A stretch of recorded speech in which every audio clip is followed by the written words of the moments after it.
Yo, guys, what's going on? LuckyRave is back again to give you guys my live stream discussion slash review on Fairy Tale 100 Years Quest, episode 13. And let me just say this right now.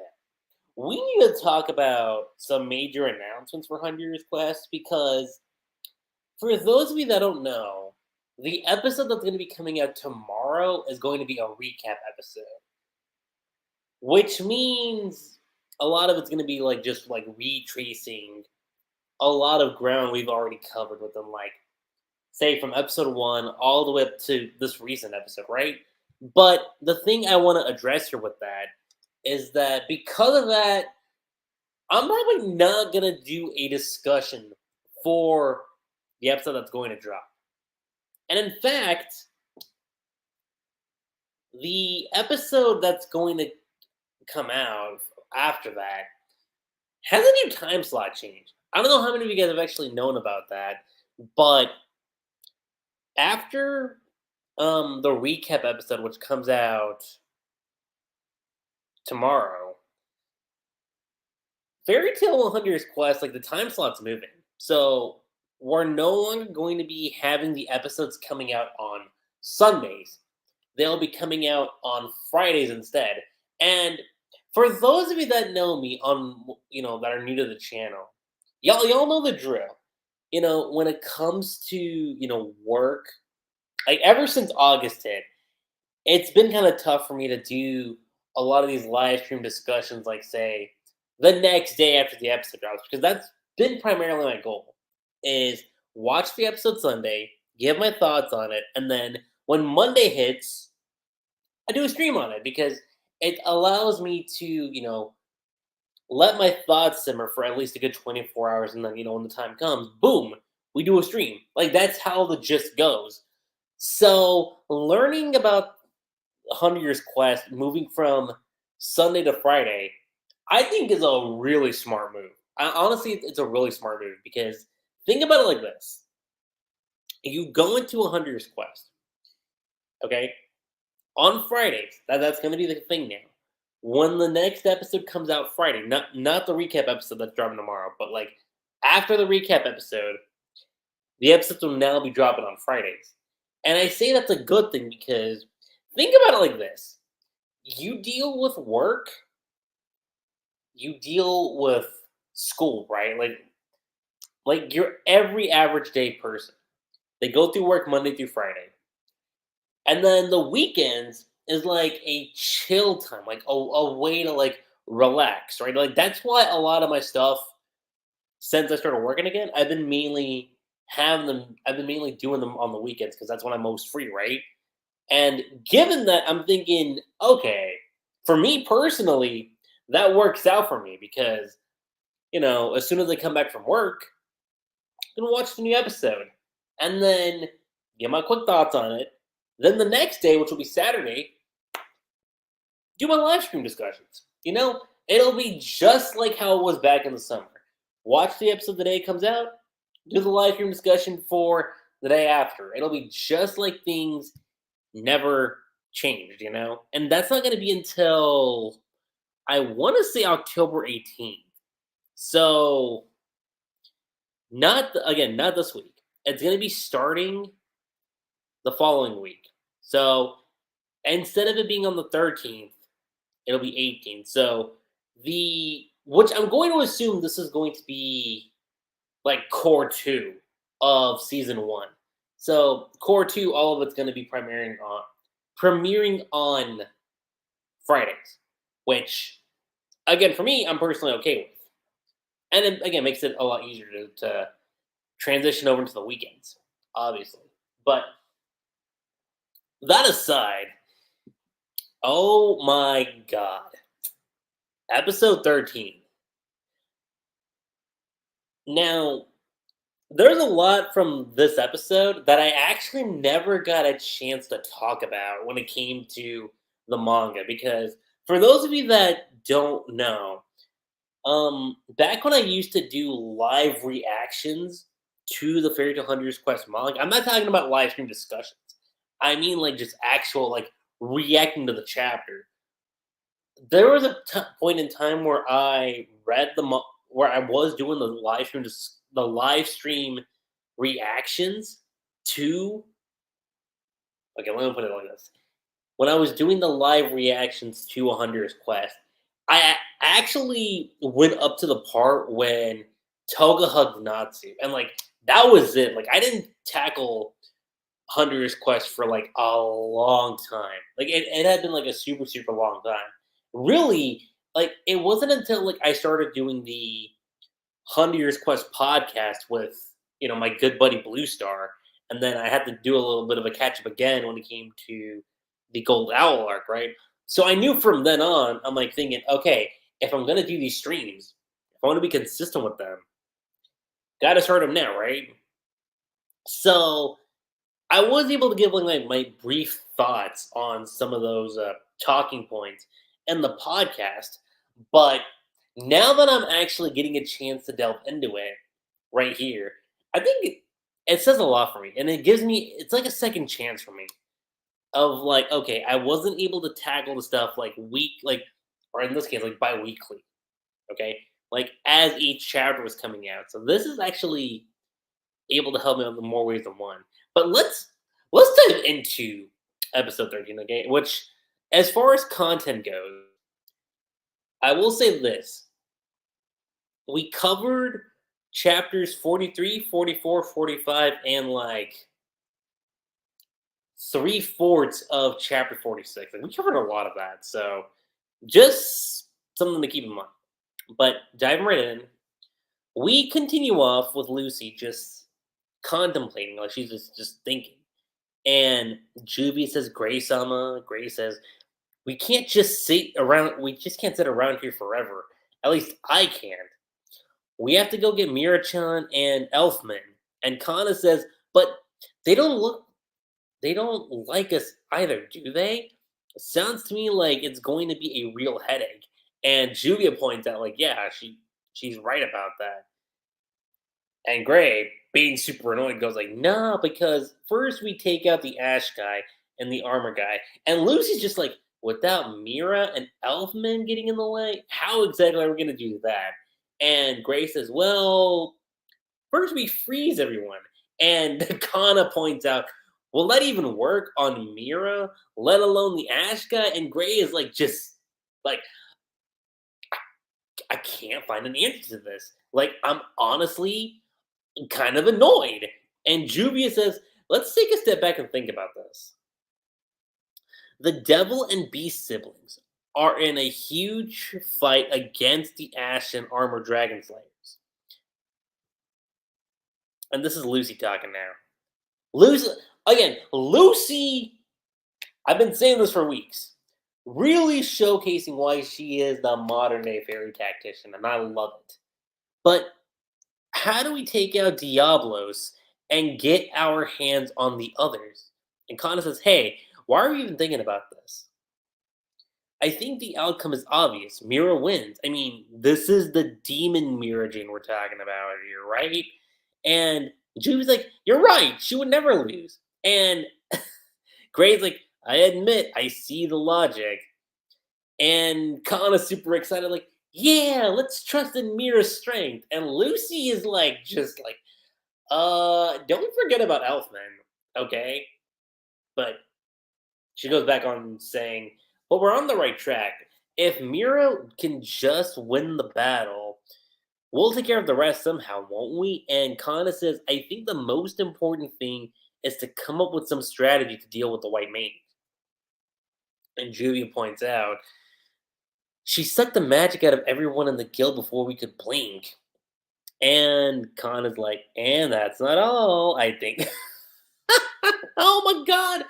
See, this part, I'm not gonna lie, this part was hysterical. Like, Juvia and Kana were both like pushing it on to Lucy. Like saying, yo, someone's got a little crush on Natsu. And at first Juvia's like, well, that's not the White Mage, that's just the Touka personality. But then she jumps in. And Kana's like, oh, better not let her get to him first. And Lucy's like, I don't care about that. And again, Juvia, she loves the spice. She's like, ooh, rivals in love. And you see the way Lucy's like blushing and everything? Like she's like all super flustered. She's like, what? For Natsu? Uh, well, only thing I feel is sorry for whoever's interested in him. I mean, he's so dense. He doesn't even seem to notice that stuff. I mean, I'll put it to you straight, Lucy. He is gonna find a way. Like, don't count him out just yet. I do think eventually, in due time, he will come to the right mindset. You know, he will come to the right mindset. Which it's funny that happens because this we continue immediately now from where the last chapter ended, or in this case, last episode. Touka's embracing Natsu. Natsu's a bit kind of shook. Same thing with Happy. Natsu's just like, same thing with Happy, and immediately Touka's like, oh, I'm sorry, and Natsu just asks straight up, like, hey, like, do I know you from somewhere? Huh? Oh no, stupid me! I made the biggest mistake in the world. And like I said, Natsu is confused as hell. He's just like, you want to explain something to me here? Because I'm like massively confused here. And Touka's looking around, and she spots Happy. And then she starts getting all flustered and giddy. Happy's super confused. And I'm not gonna lie, originally, the shot where, like, she gets, like, super kawaii when she sees Happy and, like, embraces him and, like, just saying, Natsu-sama, with, like, Natsu being super confused, that was originally what I had planned for the thumbnail, for the stream. I originally was going for that. But considering that the episode title was called Scarlet's Showdown, it only makes sense to give the thumbnail spotlight to Erza and Laxus. Because that is a big point of the episode too. But I remember reading this in the manga and I was just like, oh, what? Like, I had the same reaction as Natsu. I'm like thinking, girl, like, you were all being like clingy to me. Now all of a sudden you're like, oh, no. I'm sorry. This is Natsu-sama. And look at Happy, okay? Happy's reaction, priceless. He is just as confused as Natsu is. And he's like, explain, please. And Natsu's like, gosh, there's misunderstandings and then there's misunderstandings. And Touka's just like, oh, Natsu-sama, I've been waiting so long to meet you. I've been searching for you ever since you saved me from a group of bandits a year ago. Oh, how can I ever forget? Once again, Natsu and Happy are both just clueless. They're lost about this whole situation. And Touka goes on to explain, we were just north of Fiore. And I was trapped in a barrel. And she was screaming, help me! Somebody help me! And then you hear the hold it right there, which is from Natsu. Then who should appear but my prince riding a fire dragon? And of course, this is where, because remember this whole thing dates back to episode 1 actually, where she talks about, first meeting Natsu, and where she mentioned about like how she saw Natsu riding a fire dragon, and some of the guild members were like, so Natsu was riding himself? Like, it was like, wait, hold on, something's fishy there. So now you get the clarification here. It all comes down to this, is that who she thought was Natsu was actually Happy. So there's that. And Happy points that out too. He's just like, yeah, that was probably just me carrying Natsu. He dispatched those brigands one after another. In the blink of an eye, they were vanquished. And Happy's like, that was Natsu too. Oh, Natsu-sama, my prince. And Happy's like, but I'm not Natsu. What? But wait, who are you? I'm from the Guild Fairy Tale. And then he's eating. What is it that you get for talking with your mouth full? This is a Happy talking the Natsu in the flashback. A name. You give me a name. Natsu. Natsu from Fairy Tale. My Natsu-sama. And they're both just like, that's a huge misunderstanding. Oh my god. And then that's when it finally comes together for Touka. Touka's like, oh, so you're Natsu-sama and you're Happy-sama. And Natsu's like, yep, you got it. And Happy says, sorry, we really don't remember you. So you were in one of those barrels, huh? Happy says, we gave them back to their owner. We never knew. And off the gate, Toku's just like, Happy Sama. And let me be frank with you. If not for what the revelation we get a little later on, you would think Touka is a furry.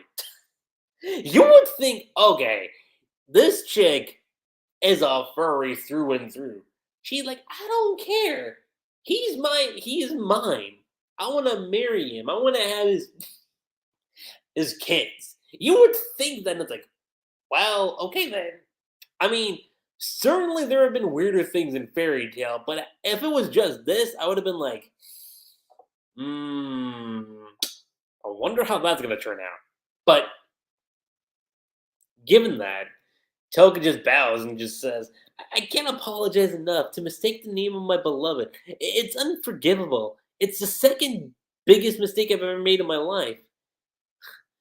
And Happy just asks curiously, like, so what's the first biggest mistake? I hardly need to say it was letting myself be possessed by the white mage. And then this is where it starts happening. So that's when Touka starts singing. Wait, this is the perfect moment, the perfect opportunity. And then she starts to transform. And it shocks Happy and Natsu. Now maybe I can return to my true form. And it is revealed that Touka is an Exceed. So now this whole thing makes sense now with her like crush on Happy, okay? Like her admiration and devotion to him. Her being an Exceed makes sense. Makes total sense. But again, Happy and Natsu are both kind of shocked by this. And Touka's like, this is what I really look like. And Happy's reaction, I'm not gonna lie, says so much about him, okay? He says, I love it. And then Natsu's just like, she was a cat all along? And Touka says, I couldn't leave that human body with the white mage possessing me. And Happy says, huh, is that right? Well, wow. Gee, I think I think this might be it for me. She might be like the one true love. Obviously, he doesn't say it like that, but you can get the idea. Yo, she's my feline for life. She is the definition of the cat's meow. That is who I want. I want Touka. That is what Happy is going for. He's going for, the Touka feels here. And Natsu just asks, like, hey, what about Carla? And as soon as he says that, Happy's just like, Carla who? To which, it's funny that he says that, because then Carla starts to sneeze, and Natsu says, okay, so you're a cat, but what are you doing here? And where's the white mage? And Touka says, oh, that's right, I have to hurry. To which then we cut over to the left hand of the church on the left hand, which is where we get the actual confrontation between the two Clash of the Titans, between Erza and Laxus. And oh my god, what a confrontation this was, okay? Like, you don't get too much. And actually, that's not true. You get a lot of confrontation between the two of them. Because you see what Lox is able to do with his lightning dragon roar, and the way he was able to like put a dent in Urza's armor. But Urza goes into her, you know, classic approach, you know? But then she reveals a technique that she learned from Wendy. Dragon Slayer Seal Release. True Scarlet Sakura. And the Lox is like a weapon with Dragon Slayer element, huh? I think it's time I showed off a few new tricks too. And what he's referring to, and goes into chapter 44, which I forgot to mention. 43 is titled Mistakes and Misapprehensions, which is super fitting with the whole conversation between Natsu, Happy, and Touka. That's very precedent of that.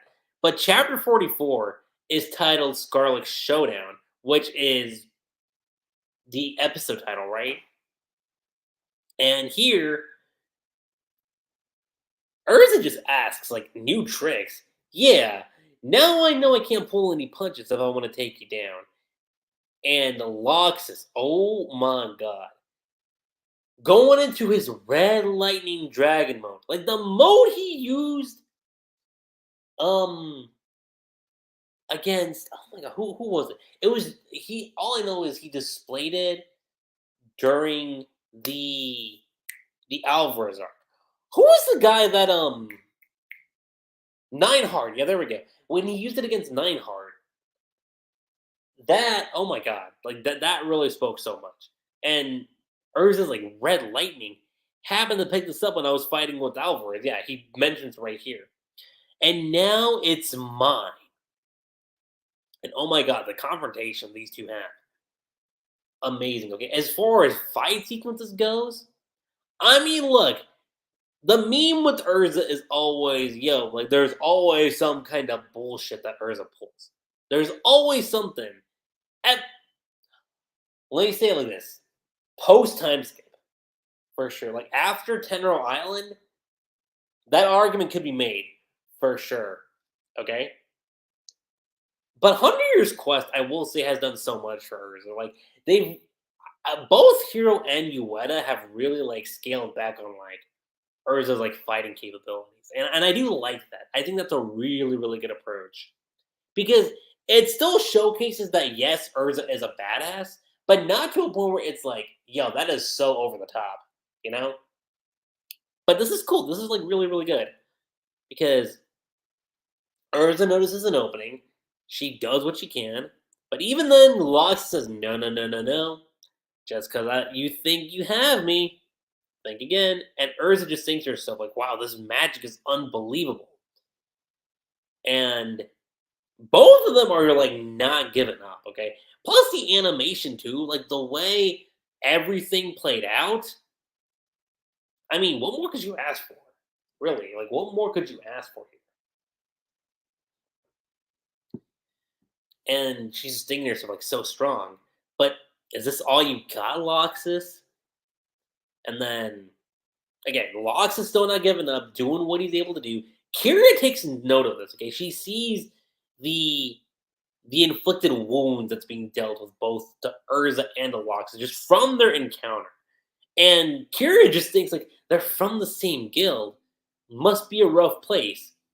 And then Erza pulls out her two katanas, and Kira goes on to say, what that magic, I learned this from Wendy herself.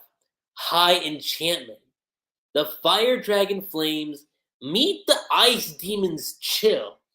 And Laxus just says, huh, Natsu's fire and Gray's ice. Right there on your swords. Ready for anything? And Erza just says, Gray, Natsu, lend me your strength. Ice Fire Blade. But you see what happens. She does deal some kind of blow to Laxus, but even then, like, I'll be honest here. If this is all it took, I would have been like, okay, maybe that's stretching just a little much for Erza. But Laxus still showcases why he is the GOAT, okay? Showcases why he is still strong. And even then, like, you see the grin on his face, and Urza like just catches onto that, and he says, "My blood runs red, the very red that gives the red lightning its strength." And he deals just the same amount of damage to Urza, and Urza just says, "You're stronger than I expected, Red Lightning Dragon." And Loxus just says, "How long you gonna hold back, Urza? I think you're fighting. Still think you're fighting a friend? Well, you ain't. Not anymore." And she says, "Yeah, I see. Now I'm all fired up." And Kyria's now sweating. She's just like, these people are monsters. And by the way, that's how chapter 44 ends up. Like, you really ended off right there, you know? But moving on to chapter 45, which again is covered within episode 13, is titled Crimson Conclusion. And you got Loxus going in with a punch. Same thing with Erza going in with a kick. And again, Kiria's like just witnessing all of this of how neither side is willing to give up. Neither side. Okay? And it's awesome. Like, this was really cool seeing in the manga, but the anime really, really took it to another level. A huge other level. My personal opinion. Lightning Dragons have heavenward Hail Bear. That's what the technique that Laxus uses. And then Erza uses the T Ren armor. Bullman Blat, I think that's how you say it. And then, of course, you got Laxus going with the Raikou Red Lightning move. And oh my god, like I said, the collateral damage between these two titans says so much. Okay? And this is actually the shot you're seeing in the thumbnail. That's what I'm looking at right now. So that is saying a lot about the two of them. Quite literally a clash between titans. And Curious just trying to hold on to like just keep tabs on everything, right? But even with that, okay, Urza's trying to catch her breath. Lox is trying to catch his breath. Urza's on the ground, okay, like she's on her knees. And Kira's just thinking, like, did the lightning guy win? And Urza's just smiling. And Kira takes note of that. Something funny, Urza? Got another trick up your sleeve? That's what Lox is asking. And Urza says, no. That was everything, all I had. I admit defeat. Which kind of gets Lox a little, like, side eye. Like, then why the grin? Because I'm happy. When we set out on the 100 Years quest, I was afraid the guild would be left undefended. But now that I know how strong you are, Laxus, I see I had nothing to worry about. And then, like I said, you get the reactions from both Laxus and Kyria. And again, Urza's just worn out. Super, super worn out. And she says, I see why Natsu admires you so much. Sure, the White Mage stole a march on us. But once we get this all squared away, I know I won't have to worry about the guild anymore.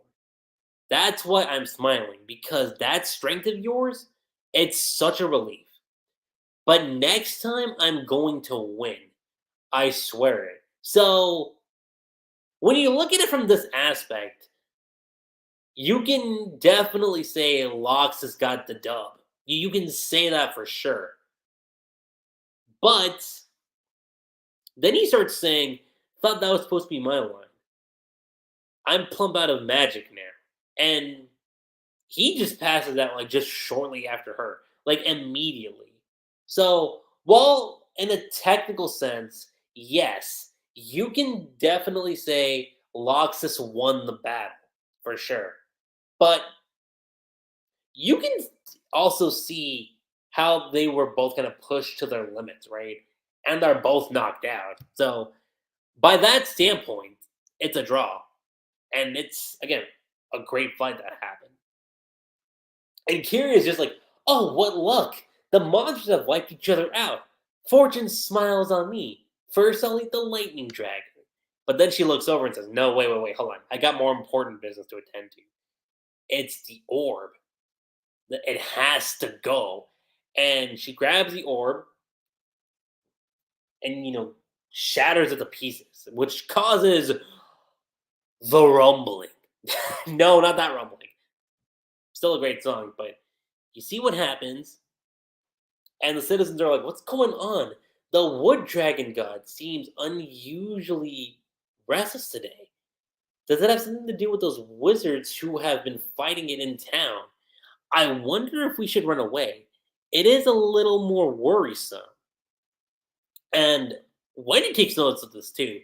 She's like, this rumbling. Don't tell me there's another orb's been shattered. And same thing with Gray, Kana, Juvia, and Lucy. Like, they take note of this too. And they say, wait, what the ground's shaking. It can't be. Another orb's gone. Cut over to the church on the back, which is where Natsu is with Happy and Touka. And Touka says the third orb has been shattered. Say what? That's bad news. There are just two left. This one and the one on the left shoulder. We must protect them at all costs. If we destroy if all five orbs are destroyed, the white mage will steal the wood dragon god's power. And Happy just says like, but you're the white mage, aren't you? And she said that, and Touka says, that's right. She's sleeping now, but it won't be long. And as soon as she says that, the white mage takes over. She says, oh, right you are, Touka. How right you are. Catching Natsu's attention, Happy's attention. And Touka's like just trying to stay in control. Who said you can return to your cat form? And Natsu's like, hey, you, but Touka's begging, like, white mage, but please stop this. And the white mage says, that's enough out of you. Natsu-sama, Happy-sama, please stop the white mage. I don't care what happens to me. And you see how kind of shooken up Happy is about this. Listen, for these may be the very last words they ever say. I'm so glad I met you, Happy-sama. And as soon as that happens, you see like this look of sadness like on Happy's face. Like it does kind of suck.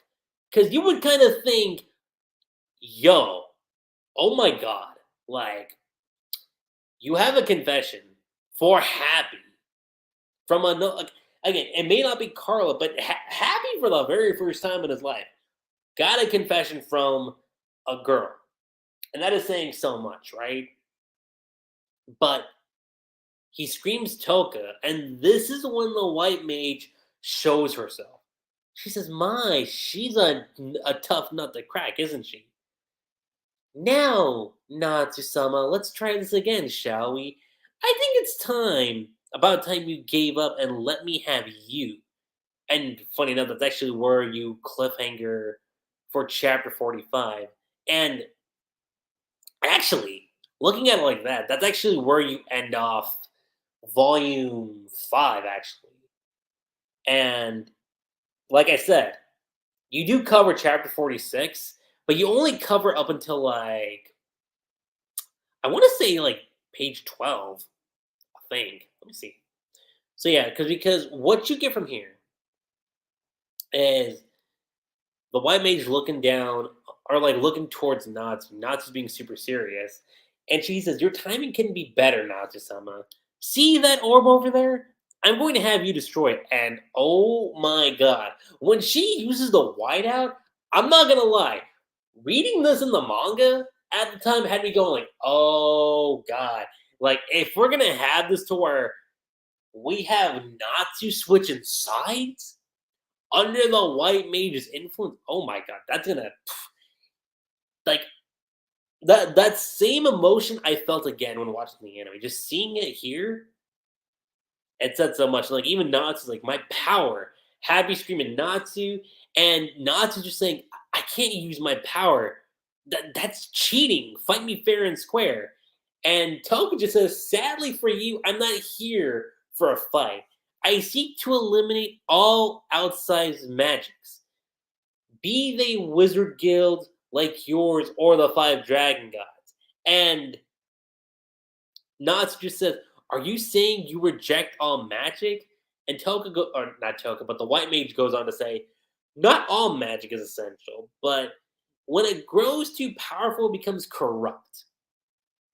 Happy begging her to stop, and Touka, I'm sorry, not Touka, but the white mage just kicks, like literally kicks Happy, saying, enough of your meowing. And Natsu just says, Happy, wait, aren't you one of Happy's people? And the white mage says, heavens no, I'm human. Natsu goes on to say, but Touka, she's a cat. And the white mage says, so I live inside of a cat. What of it? Cat bodies are inconvenient. I much prefer this human one. So why'd you possess a cat in the first place? Which, when bringing that question to fruition, that kind of gets the white mage thinking, just for a brief moment. But then she just says, I'm tired of chatting. Feel that? Your magic's slipping away. And Natsu, being on his knees, okay? When you're empty, the whiteout will be complete, and you'll become a puppet who will dance when I pull your strings. And listen, I know Happy can be a bit of a joke of a character, okay? Everyone knows that. Everyone knows Happy can be a bit of a joke. But let me just say this here right now. Happy takes a stance, and it is great. Okay? Because he sees the orb. He grabs hold of it, and he just throws it against the white mage. Like, just, what you call it? Attacks her on the back, right? And because of this, she starts having, like, these crystal, like, scales popping out. Crystal spikes, if you will.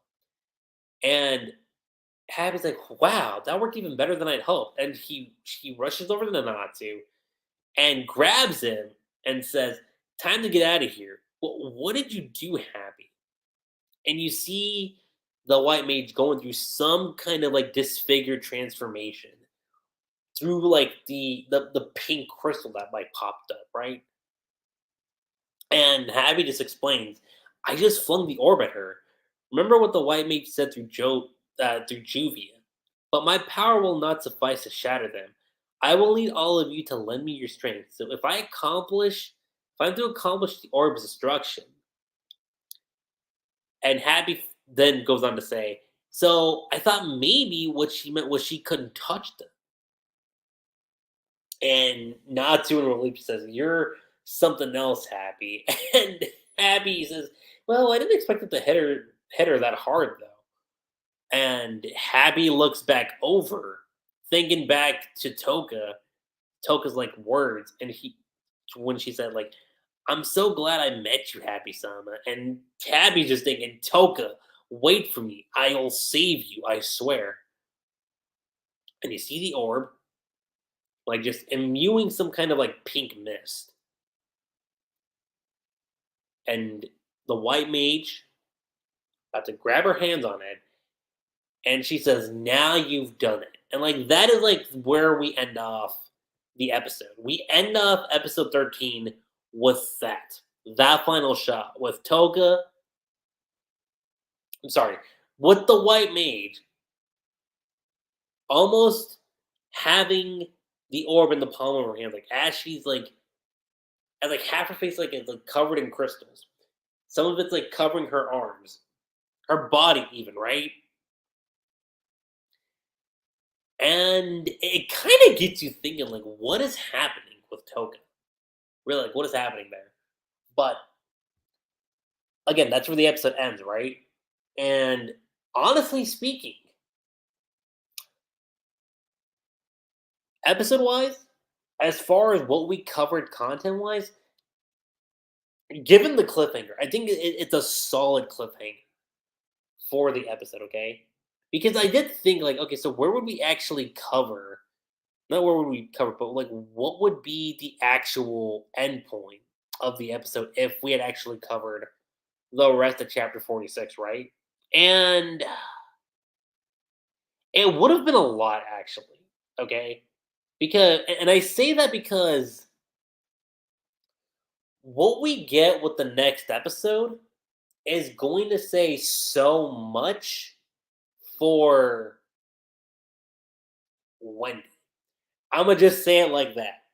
Like, if the last couple episodes have been like super heavy focused on Lucy and not to going through some kind of like subtle development with the whole situation with Gajil and Levy and him almost attacking Levy in the stomach, knowing that she's pregnant. Obviously, that's saying so much there. And of course, with Lucy showcasing her abilities as a celestial wizard, it's always amazing too. But this part right here, this episode, the real spotlight does go to Erza, okay? Because like I said, it's not one of your typical Erza fights, okay, where she's able to overcome everything and really show her mark, right? No, like Erza went all out and still made it awesome, okay? It was awesome to see that Erza was still giving everything she had, but not to a point where like it felt like complete bullshit, right? It didn't hit that mark.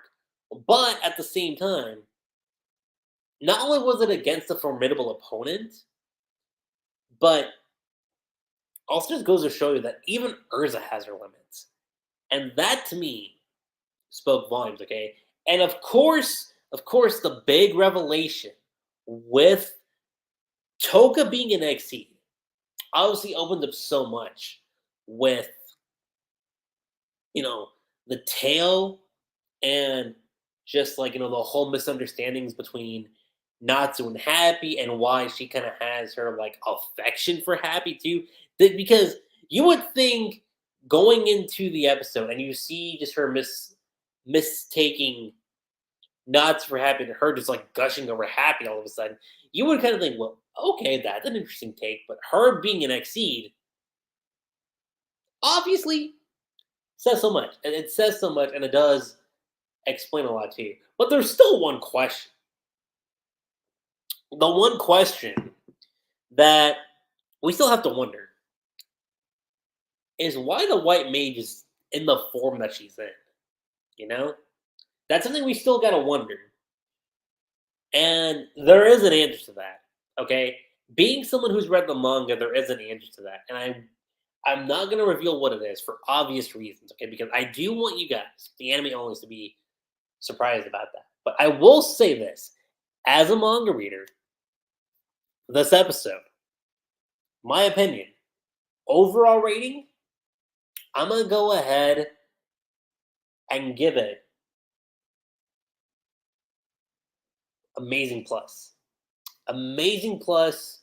No, scratch that. Pure perfection. I will go out of my way and give it a pure perfection because of what it was able to do for Erza in particular.